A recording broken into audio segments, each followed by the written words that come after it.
Bismillahirrahmanirrahim.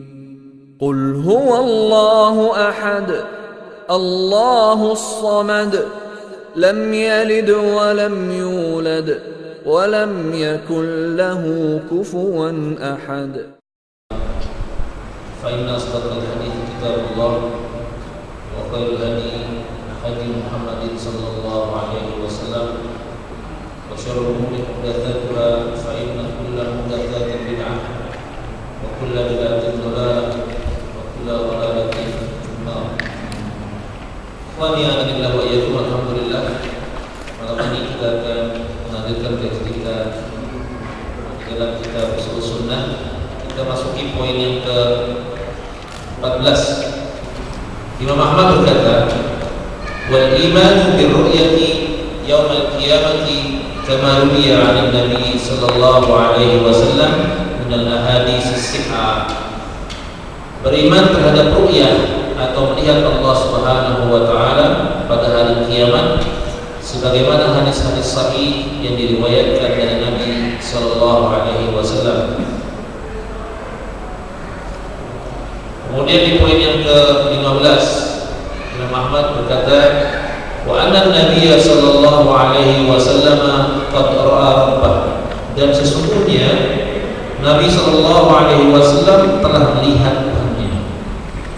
Fa innahu ma'surun, karena sesungguhnya yang seperti ini bahwa Nabi itu melihat Rabbnya ma'surun, ya, telah ada asar yang sahih.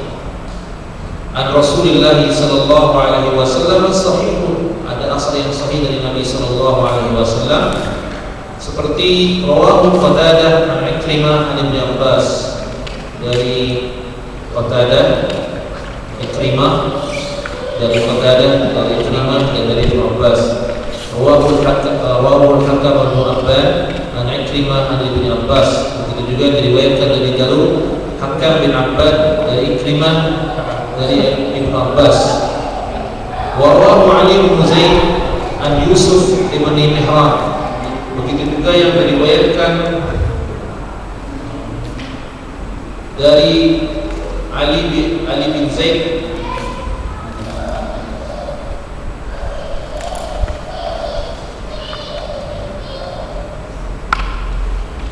diriwayatkan dari Ali bin Zaid dari Yusuf bin Mihran dari Ibn Abbas. Wal hadisu indana ala zahiri, kata Imam Ahmad, hadis menurut ahlu sunnah sesuai dengan zahirnya. Di sini dikatakan, ketika dikatakan indana, itu menunjukkan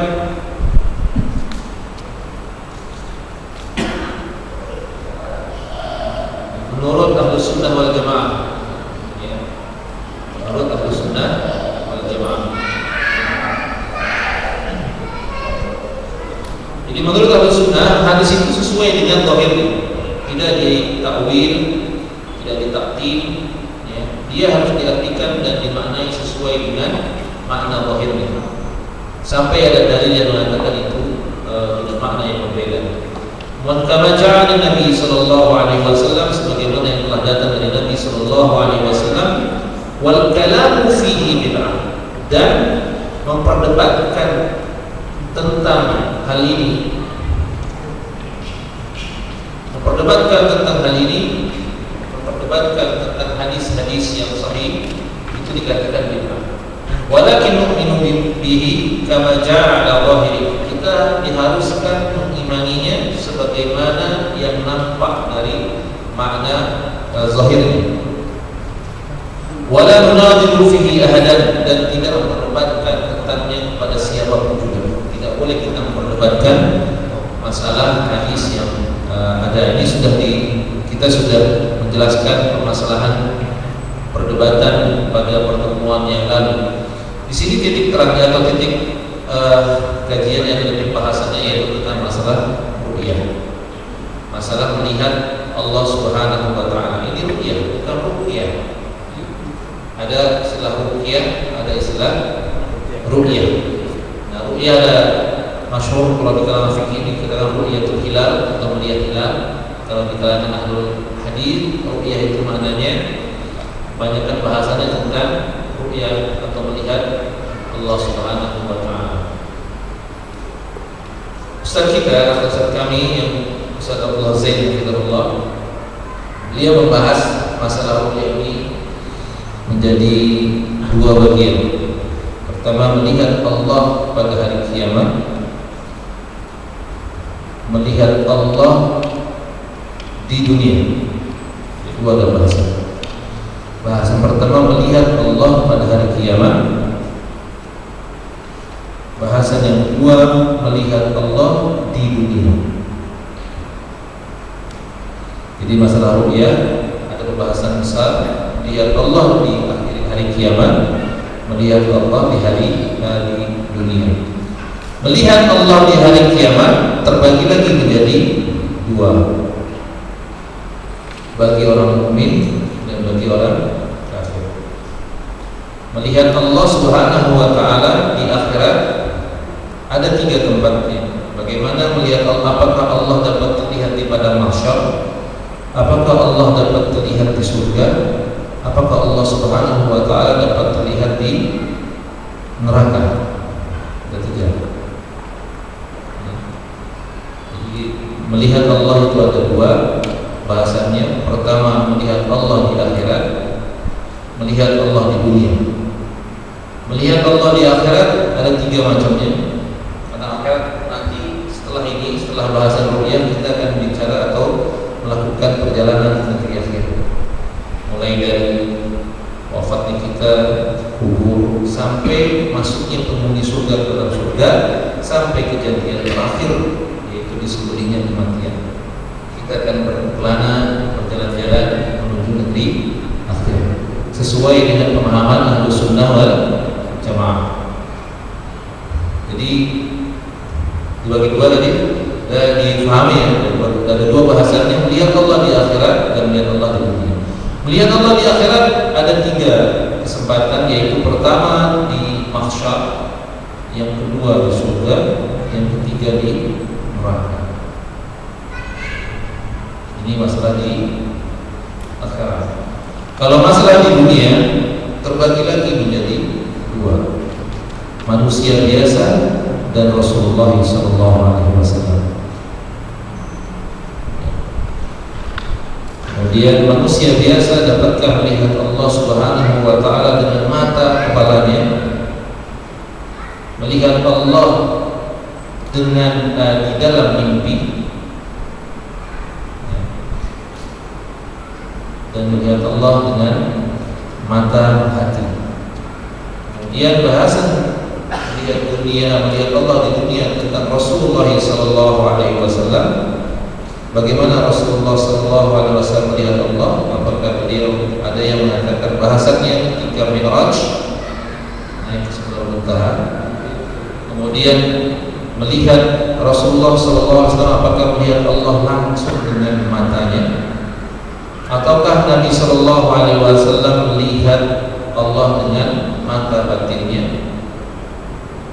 Kemudian bahasan apakah Nabi melihat Nabi SAW melihat Allah dalam mimpi, dan ditutup kajiannya, mungkinkah Allah dilihat di dunia? Ini bahasanya jadi panjang ya, banyak ya. Mudah-mudahan bisa selesai. Diulangi lagi bagiannya. Jangan terpahamkan. Nah, kita bahas satu-satu. Apa langsung bahas satu-satu aja? Hah? Ulang lagi. Pertama, melihat Allah ada dua bahasannya. Melihat Allah di akhirat dan melihat Allah di dunia. Melihat Allah di akhirat ada tiga segmennya. Melihat Allah di padang mahsyar, di surga, dan di neraka. Ya.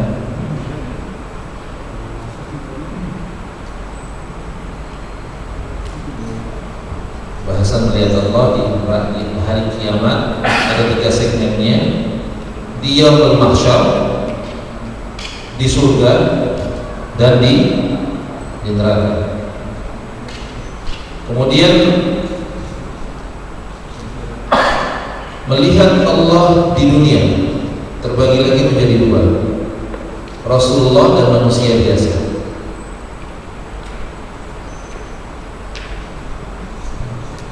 Bahasanya Rasulullah dan manusia biasa. Rasulullah melihat, apakah Nabi Sallallahu Alaihi Wasallam ada bahasanya lagi? Tadi kan melihat Allah di dunia dan terbagi dua kan, Rasulullah dan manusia biasa ya kan.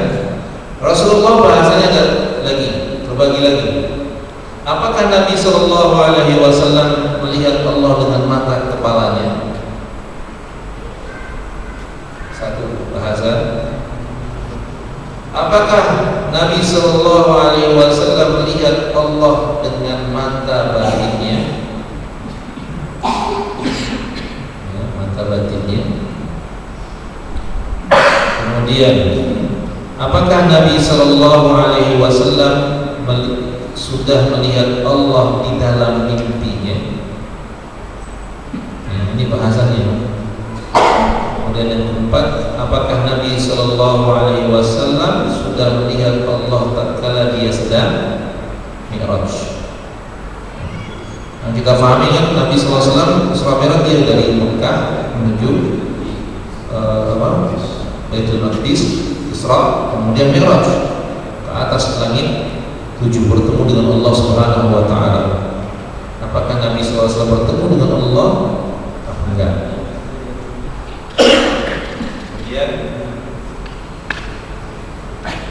Manusia biasa. Apakah manusia biasa bisa melihat Allah dengan mata kepalanya? Kemudian yang kedua, apakah manusia biasa bisa melihat Allah dalam mimpinya? Apakah manusia biasa dapat melihat Allah dengan mata batinnya?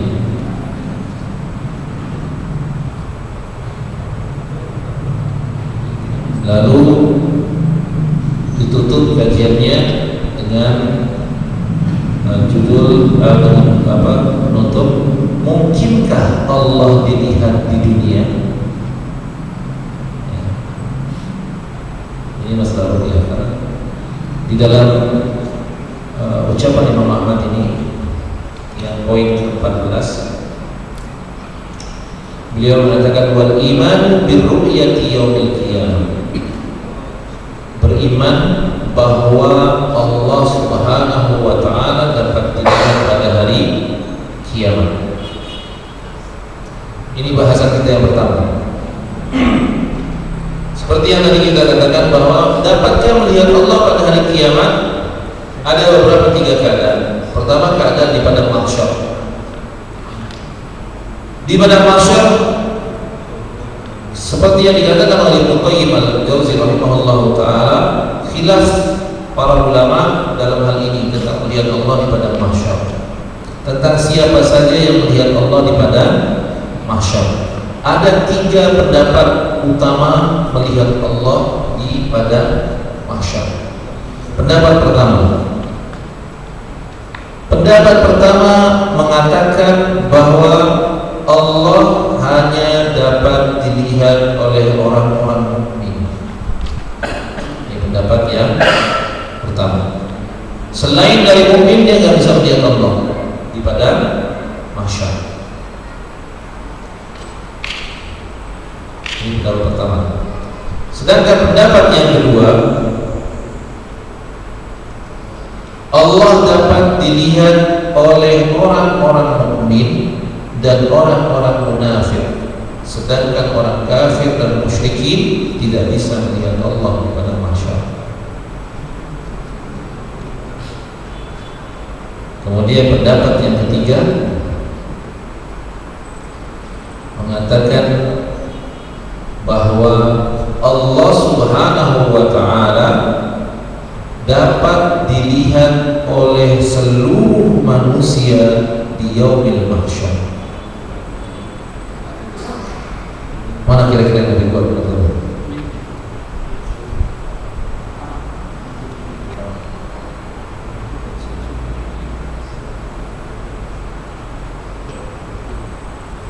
Ya, ada yang bilang pertama, ada yang bilang pendapat kedua. Tapi ini khilaf di kalangan ahlu sunnah. Saya tidak katakan ini khilaf di kalangan antara ahlu sunnah dengan ahlu bidah, bukan. Ini khilaf di kalangan ahlu sunnah. Jadi ini walaupun ini masalah akidah, tapi ahlu sunnah juga khilaf dalam masalah ini. Ya, ini yang membuat kita kaya ketika kita ngaji, kita tahu betapa banyak khilaf di kalangan ulama, ya kan? Jadi kita lebih bertasamuh, berlapang dada, mafhum ketika ada khilaf. Tapi sekali lagi ini khilaf yang sudah terjadi di kalangan ulama, bukan khilaf yang diadakan belakangan, bukan. Tapi khilaf yang ada di kalangan ulama. Ini menunjukkan bahwa sesama ahlu sunnah juga tidak satu akidahnya. Mereka bercabang-cabang ketika dalam masalah cabang, masalah furu. Akidah juga punya furu. Jadi bukan cuma masalah fikih aja ada furunya. Ya. Masalahnya Allah bisa dilihat di hari kiamat, itu yang namanya intinya. Ya kan? Masalah ru'yatillah atau melihat Allah, masalah ru'yah ini adalah hak. Allah dapat dilihat. Yaumul qiyamah ini hak. Tidak ada khilaf di kalangan ulama dalam hal ini. Nah, ini namanya usul. Kalau ada yang tidak meyakini ini, maka dia keluar dari al-sunnah. Atau paham ini ya? Bahwa ketika ada orang yang mengatakan Allah tidak bisa dilihat nanti di hari kiamat, maka dia keluar dari al-sunnah. Kenapa? Seluruh al-sunnah ijma' bahwa Allah dapat dilihat di hari kiamat. Bahwa Allah dapat dilihat di hari kiamat. Ini ijma'. Permasalahannya itu tadi, ada berbagai macam pendapat dalam hal ini. Ada khilaf di kalangan ulama. Salah satunya ketika di yaumul mahsyar, di hari dikumpulkannya manusia, apakah Allah Subhanahu wa taala dapat terlihat atau enggak? Ini khilaf di kalangan ahlu sunnah. Antum mau pakai pendapat yang pertama? Tafadhol. Antum mau pakai pendapat yang kedua? Silakan. Tapi Ibnu Qayyim al-Jauzi rahimahullahu taala, beliau mentarjih, kemudian beliau mengatakan yang lebih sahih adalah semua dapat melihat Allah di yaumul mahsyar. Imma dia muslim, imma dia kafir. Ini menurut Imam Ibnu Qayyim al-Jauzi rahimahullahu taala. Imam Ibnu Qayyim maksudnya apa? Mana yang lebih salah dia bantu? Ya, mana dia bantu? Salah. Ya, menurut dia semua orang bisa melihat. Namun kata beliau, pandangannya justru berbeda. Seorang mukmin di yaumul mahsyar melihat Allah Subhanahu wa taala bagaikan pandangan seorang pekerja melihat tuannya yang memberikan gaji. Gimana kalau seandainya antum jadi kuli atau jadi pekerja? Kita tahu nih orang yang mau gaji, si fulan sebagai petugas yang bawa gaji. Kita nunggu dia bawa ngambil gaji kita di bank. Kita nunggu, begitu dia datang, gimana perasaan kita? Ya, Masya Allah, datang juga dia ini. Ini yang kita tunggu-tunggu. Ya, ini nanti ya dilihat oleh orang-orang mukmin bertemu Allah Subhanahu wa taala di yaumul mahsyar. Mereka berbahagia, mereka bersedih, bergembira melihat Allah Subhanahu wa taala. Dia menganggap alhamdulillah hari kita bertemu. Ya, melihat Allah. Nah, berbeda dengan orang-orang yang di luar mukmin. Kata Ibnu Qayyim al-Jauzi rahimahullah, mereka memandang Allah ketika itu bagaikan pencuri melihat polisi. Gimana kalau polisi mencuri dan polisi? Jangan polisi jangan pencuri deh. Antum tidak punya SIM, berhenti di lampu merah Depok, lihat polisi gimana? Udah pura-pura nggak lihat? Ya, nggak buka sama polisi. Takut dipanggil gitu kan? Nah, jawabnya SIM.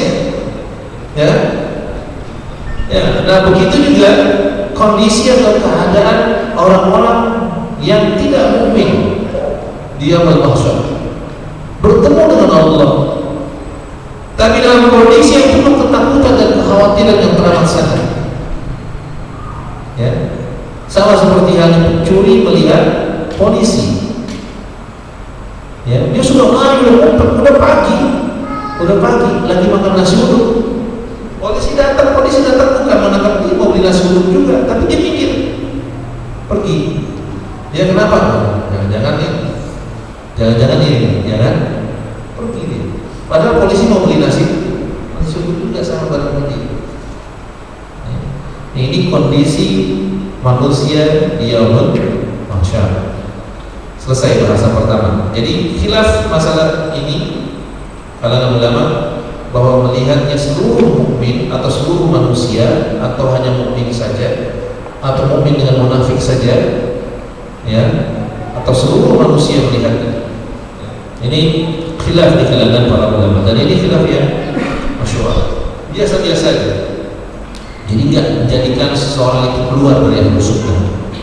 Dan masalah yang besar kayak begini aja ada khilafnya. Apalagi cuma khilaf masalah yayasan. Kalau masalah yayasan aja langsung dihancur sampai tak boleh. Allahu akbar walillahil hamd. Masalah menerima bantuan dari Timur Tengah dipermasalahkan, diributi, diramai. Umat terima dari Suri, terima bantuan dari Suri, berarti dia Suri juga. Ini apa-apaan? Ya? Jadi kalau masalah ini Ahlus Sunnah biasa kita. Ahlus Sunnah biasa kita. Ustaz Hakim Hafizahullah, beliau pernah bercerita bagaimana Syekh Albani dengan siapa? Hah? Bukan. Ada yang satu lagi, saya lupa namanya. Pernah di-share di Wasilah itu. Saya lihat Ustaz Hakim bercerita di Radio Rem. Syekh Albani, Tuwaijiri, ya, Syekh Tuwaijiri dengan Syekh Albani. Syekh Tuwaijiri dengan Syekh Albani ribut terus. Di mimbar-mimbar, di buku-buku, itu masyhur. Cerita hilaf tentang yang satu mengatakan laki-laki haram pakai emas, perempuan juga haram pakai emas, kata Syekh Albani. Emas itu haram, kalau itu pakai faham Syekh Albani, haram perempuan pakai emas. Tak boleh. Likar, emas yang likar itu haram. Ya. Pernah kita bagi bukunya di yang apa? SMP ya, sukses para pertama itu dibahas tentang masalah emas. Menurut Syekh Albani, emas juga diharamkan bagi perempuan. Ya. Tapi Syekh Tuwaijiri bilang boleh. Buat perempuan boleh, laki-laki yang haram. Mereka hilaf.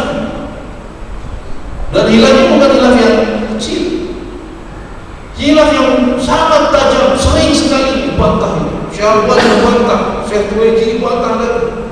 Di mimbar-mimbar mereka, di majlis-majlis mereka, bukan cuma itu, bukan cukup di situ, di buku-buku mereka.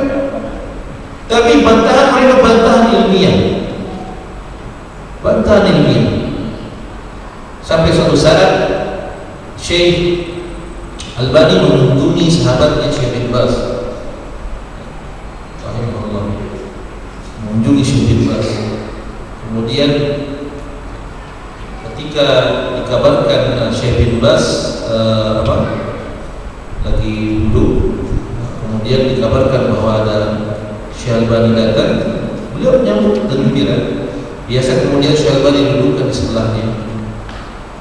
Gak lama kemudian ada orang yang masuk kemudian membisikkan pada Syekh bin Baz sesuatu. Lalu Syekh bin Baz bilang, Allahu Akbar, Allahu Akbar. Kenapa? Syekh Tuwaijiri mendatang. Kemudian para talibul ilmi, wah ini bakal ramai. Syekh Albani yang ketemu Syekh Tuwaijiri bakal ramai. Pasti ini bakal berantem. Karena biasa kata-katanya juga sering ngomong, ya. Tapi apa yang terjadi ketika Syekh Tuwaijiri datang? Subhanallah, mereka berpelukan sangat lama. Kata Ustaz Hakim bercerita, ya, beliau berpelukan sangat lama, seakan-akan tidak pernah ada masalah. Mereka tertawa, bercanda, kemudian sampai di akhir pertemuan kata Syekh Tuwaijiri, sebetulnya saya ada janji hari ini, tapi karena antum datang, Anda usahakan untuk bertemu dengan antum. Jadi besok akan undang antum untuk makan di rumah kami. Diundang Syekh Wajid, besokannya diundang untuk rumah Syekh Wajid, termasuk Syekh bin Baz. Besokannya datang lagi Syekh Albani mengundang Syekh Wajid. Datang ke rumah Syekh Wajid, Syekh Wajid yang bangun mensilakan Syekh bin Baz duduk di tempat duduknya. Kemudian dia ambil tekor, Syekh minum Syekh bin Baz. Syekh Albani suruh minum, disuruh minum. Kata Syekh Albani, cukup, enggak, saya tidak akan berhenti, saya tidak akan duduk sebelum minum. Bayangkan, ini ulama kita dalam khilaf yang terjadi sangat ilmiah. Ini contoh, ya, ini contoh. Masalah khilaf itu masalah biasa, Pak. Kepala kita boleh sama hitam, tapi kan latar belakang kita berbeda, ya. Pemahaman kita pada sebuah ilmu juga berbeda. Ustaz-ustaz yang kita temui juga mempunyai hal-hal yang berbeda. Ini punya sejarah sendiri, atau dari latar belakang yang bermacam-macam, ya kan? Mungkin di antara kita ada yang berlatar belakang habaib sebelumnya, ya kan? Ada yang berlatar belakang jamaah tabligh, ada yang berlatar belakang kharakiyun, ya kan? Kemudian sampai di masa lagi ketika menemukan yang hak di salaf ini, kemudian kita bersama-sama di salaf, kemudian terjadi berbeda pemahaman, wajar. Tapi jangan menjadikan beda pemahaman ini musuh pribadi. Jangan dibawakan perasaan kita untuk berbahaya, akhirnya kita menghancur teman kita, ya. Ini tidak bagus kalau kayak begitu. Khilaf di kalangan ulama itu hal yang biasa, ya. Memang masalahnya seperti yang kita tahu bahwa di dalam ilmu hadis, inti dari ilmu hadis kan cuma jarh wa ta'dil, kan? Jarh wa ta'dil, celaan dan pujian. Tapi celaan dan pujian ini hanya milik ulama, ini ilmu kelas tinggi. Kita belum sampai ke sana, jangan ikutan jarh wa ta'dil. Kita belum ada ilmu ke sana. Biar para ulama kita taklid aja, ya. Syekh Albani bilang ini tercela, kata Syekh Albani orang ini tercela, kita taklid aja Albani, Syekh Albani rahimahullah taala. Enggak perlu kita jangan kita praktekkan dalam keadaan sehari-hari. Kita baru belajar ilmu mustalahul hadis sehari dua hari, besok-besok kita mempraktekkan jarh wa ta'dil. Ini orang jangan datangi kajian ini, orang enggak benar. Masya Allah, ya. Akhirnya apa? Banyak ilmu yang terbuang, ya. Nah, kita perhatikan ya, di sini ada khilaf di kalangan ulama permasalahan ini, masalah akidah. Ulama khilaf hal biasa, ya. Hal biasa. Ini bahasan pertama, melihat Allah di yaumul mahsyar. Kemudian bahasan yang kedua, melihat Allah di surga. Bagaimana melihat Allah di surga? Masalah melihat Allah di surga ini menjadi ijma' para ulama. Dalilnya dari ijma' ulama, dari hadis maupun dari Quran, bahwa ini hak. Ini sebuah kepastian seorang mukmin akan melihat Rabbnya di surga nanti. Ini kepastian. Tidak ada satu ulama yang berselisih pendapat dalam hal ini. Dalilnya dari Quran, surat apa? Surat Al-Qiyamah. Al-Qiyamah ayat 22 dan ayat 23. Allah Subhanahu wa ta'ala berfirman, wujuhu yawma idzin nadhirah ila rabbiha nadhirah. Dalam ayat 22 Allah katakan wujuh, muka-muka, ya, wajah-wajah nadhirah, wujuhu yawma idzin nadhirah. Pada hari itu ada wajah-wajah yang berseri. Ya. Kenapa mereka bersiri? Ila rabbiha nadhirah. Mereka dapat memandang Rabb mereka. Nah, dalam ayat yang 22 dikatakan wujuh, muka. Ayat 23 dikatakan nadhirah, memandang. Jadi kalau ada wujuh dan nadhirah, ini menunjukkan memandang langsung dengan mata kepala. Jadi bukan kiasan. Orang-orang Mu'tazilah mengkiaskan bahwa nanti melihat Allah, kiasan, melihat nikmat Allah. Ini mereka protes, padahal Allah katakan wujuh, wajah-wajah. Ya, wajah-wajah ini. Kemudian nadhirah, wajah dan nadhirah kalau digabungkan ini tidak ada kata lain kecuali melihat dengan mata kepala langsung.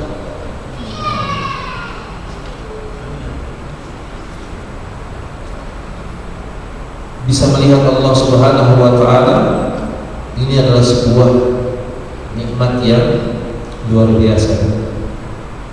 Kita berharap mudah-mudahan kita termasuk orang-orang yang akan mendapat melihat Allah Subhanahu wa taala dalam wajah kita.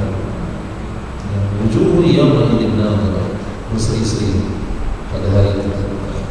Ya. Kemudian Allah Subhanahu wa taala firmankan dalam surat Yunus ayat 26, lilladzina ahsanul husna wa ziyadah. Bagi orang-orang yang berbuat baik ada pahala dan tambahan. Di mana nih Mas? Lihat Allah ini di mana? Dalilnya mana? Yang Allah katakan wa ziyadah dan tambahan. Apa maksud tambahan di sini? Nabi sallallahu alaihi wasallam menjelaskan hal ini. Kata Nabi sallallahu alaihi wasallam, "Idza dakhala ahlul jannati jannatan," tatkala seluruh penghuni surga masuk dalam surga. Ya. Ketika seluruh penghuni surga masuk ke dalam surga. Hadis ini diriwayatkan oleh Imam Muslim. Lalu Allah Subhanahu wa taala berfirman, ya, tidakkah kalian aku tambahkan sesuatu? Tidakkah kalian menginginkan sesuatu untuk aku tambahkan bagi kalian? Lalu orang-orang mukmin ketika itu penghuni surga mengatakan, Rabbana, wahai Rabb kami, qad tabayyana wujuhana, kau telah membuat muka kami berseri-seri. Wa tudkhilna jannah, kau telah masukkan kami semua ke dalam surga. Wa tunajjina minan nar, dan kau telah selamatkan kami dari neraka. Tambahan apa lagi yang akan kau berikan? Lalu kata Nabi sallallahu alaihi wasallam membacakan ayat ini, walilladzina ahsanu husna wa ziyadah. Dan bagi orang-orang yang berbuat ihsan ada balasan yang baik dan tambahan dari balasan baik itu. Kemudian Allah Subhanahu wa taala membuka tabir sehingga seluruh kaum muslimin dapat memandang Allah Subhanahu wa taala dengan wajahnya yang maha sempurna. Dan ini yang termulia, ini yang terbaik. Inilah masa di mana semua manusia akan merasakan kegembiraan yang luar biasa. Kita bisa bayangkan, kita dapat melihat Rabb kita, ya. Kita dapat melihat Allah Subhanahu wa taala langsung dengan mata kepala kita, tidak pakai perantara. Kita melihat wajah Allah langsung tanpa ada penghalang sama sekali, tidak menyilaukan sama sekali. Bahkan Nabi sallallahu alaihi wasallam mengatakan, innakum satarawna rabbakum kama tarawna hadzal qamar. Kalian akan memandang wajah Rabb kalian kama tarawna hadzal qamar, sebagaimana kalian melihat bulan itu. Antum keluar lihat bulan lagi purnama, itu lihat bulan itu. Kama tarawna hadzal qamar la tudamuna fi ru'yatihi, kalian tidak akan berebutan melihatnya. Jangan antum bayangkan melihat Allah seperti air tancap, kita desak-desakan, geser-geseran. Kita melihat Allah Subhanahu wa taala kama tarawna hadzal qamar la tudamuna fi ru'yatihi, kalian tidak akan berdesak-desakan dalam melihatnya. Perhatikan ayat-ayat hadis ini.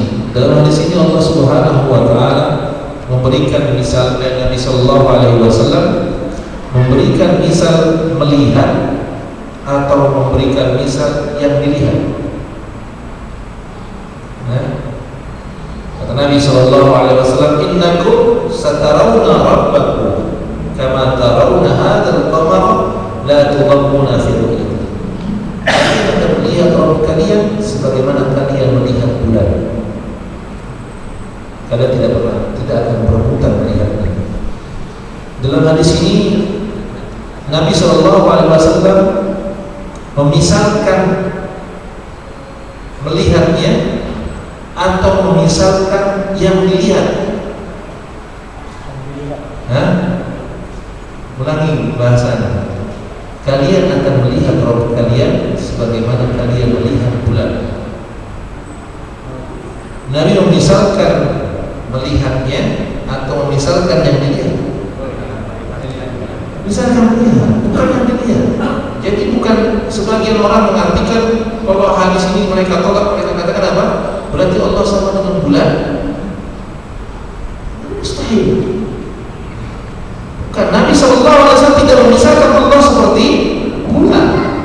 Tapi Nabi SAW menggambarkan kalian melihat Allah Subhanahu wa Ta'ala sebagaimana kalian melihat bulan. Bukan memisahkan Allah dengan bulan. Ya, jadi memisahkan cara melihat, bukan memisahkan yang dilihat. Ya, atau apa? Ya. Jadi di sini Allah sekali lagi Nabi SAW memberikan gambaran supaya kita mudah bahwa nanti kita akan melihat Allah Subhanahu wa Ta'ala sebagaimana kita sekarang melihat bulan. Ya. Kita tidak bisa bersekat bulan walaupun kita indah di sini melihat, di sana melihat, ya kan? Di balik gunung juga bisa melihat. Ketika bulan itu dalam kondisi terang cahaya, orang yang di atas gunung lihat ya, yang di lembah melihat, yang di dataran tinggi bisa lihat, yang di dataran rendah juga bisa lihat. Itu digambarkan nanti Allah Subhanahu wa Ta'ala akan menampakkan wajahnya di surga sebagaimana kita dapat melihat bulan saat ini. Tidak ada rasa kesek-kesekan, tidak ada kepayahan. Siapa saja yang bisa melihat, dia akan memandang dan melihat. Bisa bayangkan, mungkin kepada kita tidak akan pernah tertunduk ketika melihat Allah Subhanahu wa Ta'ala dengan keindahan wajahnya, kesempurnaan bentuknya. Bagaimana cara melihat? Wallahu a'lam. Yang jelas kita akan melihat dengan mata kepala sendiri. Nabi SAW menggambarkan sebagaimana kalian melihat bulan. Ini melihat Allah di mana? Di surga. Berarti bahasan yang berapa? Bahasan yang kedua. Ya. Terjawab ya bahwa Allah pasti ada. Tadi dalilnya dari Quran, dari Sunnah dan Ijma. Siapa yang menukil Ijma? Banyak seperti Imam Ad-Darimi, Imam Al-Lalikai, kemudian Imam Nawawi, kemudian Imam Abu Hasan Al-As'ari, kemudian juga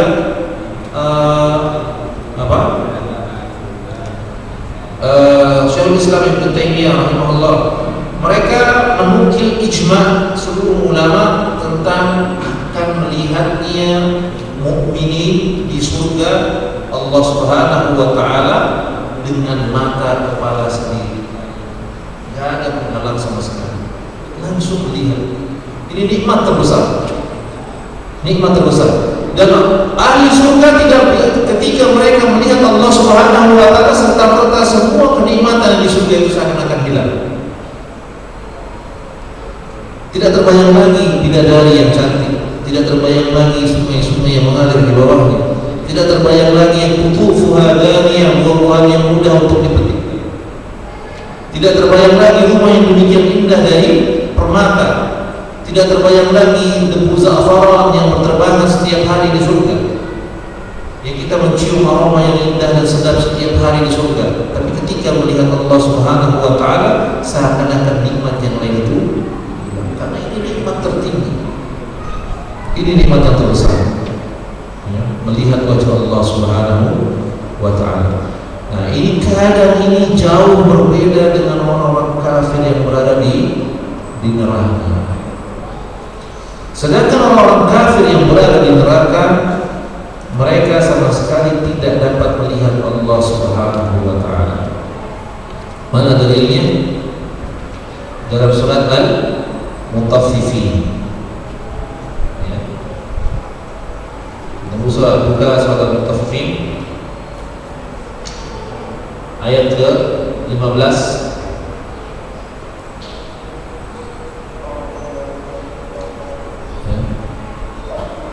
Allah Subhanahu wa taala firmankan,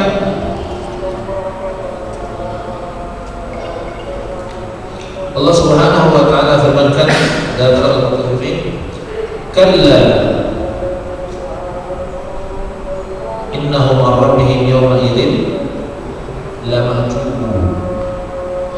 Ketahuilah pada hari itu mereka sama sekali tidak melihat, akan ada hijab, akan terhalang hijab. Mereka tidak dapat memandang Allah Subhanahu wa taala, dan ini adalah hukuman yang terberat buat mereka. Mereka bahkan tidak bisa melihat Allah Subhanahu wa taala. Tidak bisa melihat tahu bagaimana muka bapak kita. Mungkin bagi antum yang masih punya orang tua berbahagialah. Tapi kalau yang antum dari kecil nggak melihat bapak, nggak melihat ibu, bagaimana rasanya? Itu akan menjadi penderitaan yang terus menerus kita rasakan. Bagi seorang anak yatim yang dia nggak melihat bapaknya, dia nggak melihat ibunya, itu bisa bayangkan. Itu baru melihat bapak, lihat ibu. Bagaimana antum tidak bisa ditunjukkan zat yang menciptakan kita, yang memberikan kita janji-janji indah, yang memerintahkan kita, yang menciptakan kita, memberikan sokongan-sokongan penghidupan buat kita, dan kita gak bisa melihatnya. Inilah siksa yang terbesar. Maka itu ikhwan yang adalah wa iyyakum, kita berharap kepada Allah Subhanahu wa taala semoga Allah menjadikan wajah-wajah kita termasuk wajah-wajah yang melihat Allah Subhanahu wa taala. Kita dihindari dari wajah-wajah yang ditutupi oleh Allah Subhanahu wa taala sehingga tidak dapat melihat wajahnya yang maha indah. Semoga Allah Subhanahu wa taala memberikan atau memudahkan kita amalan yang akan memudahkan kita untuk melihat wajah Allah Subhanahu wa taala. Kita tutup karena sudah isya. Wa sallallahu ala nabiyyina Muhammad wa ala alihi wa sahbihi ajma'in. Wa akhiru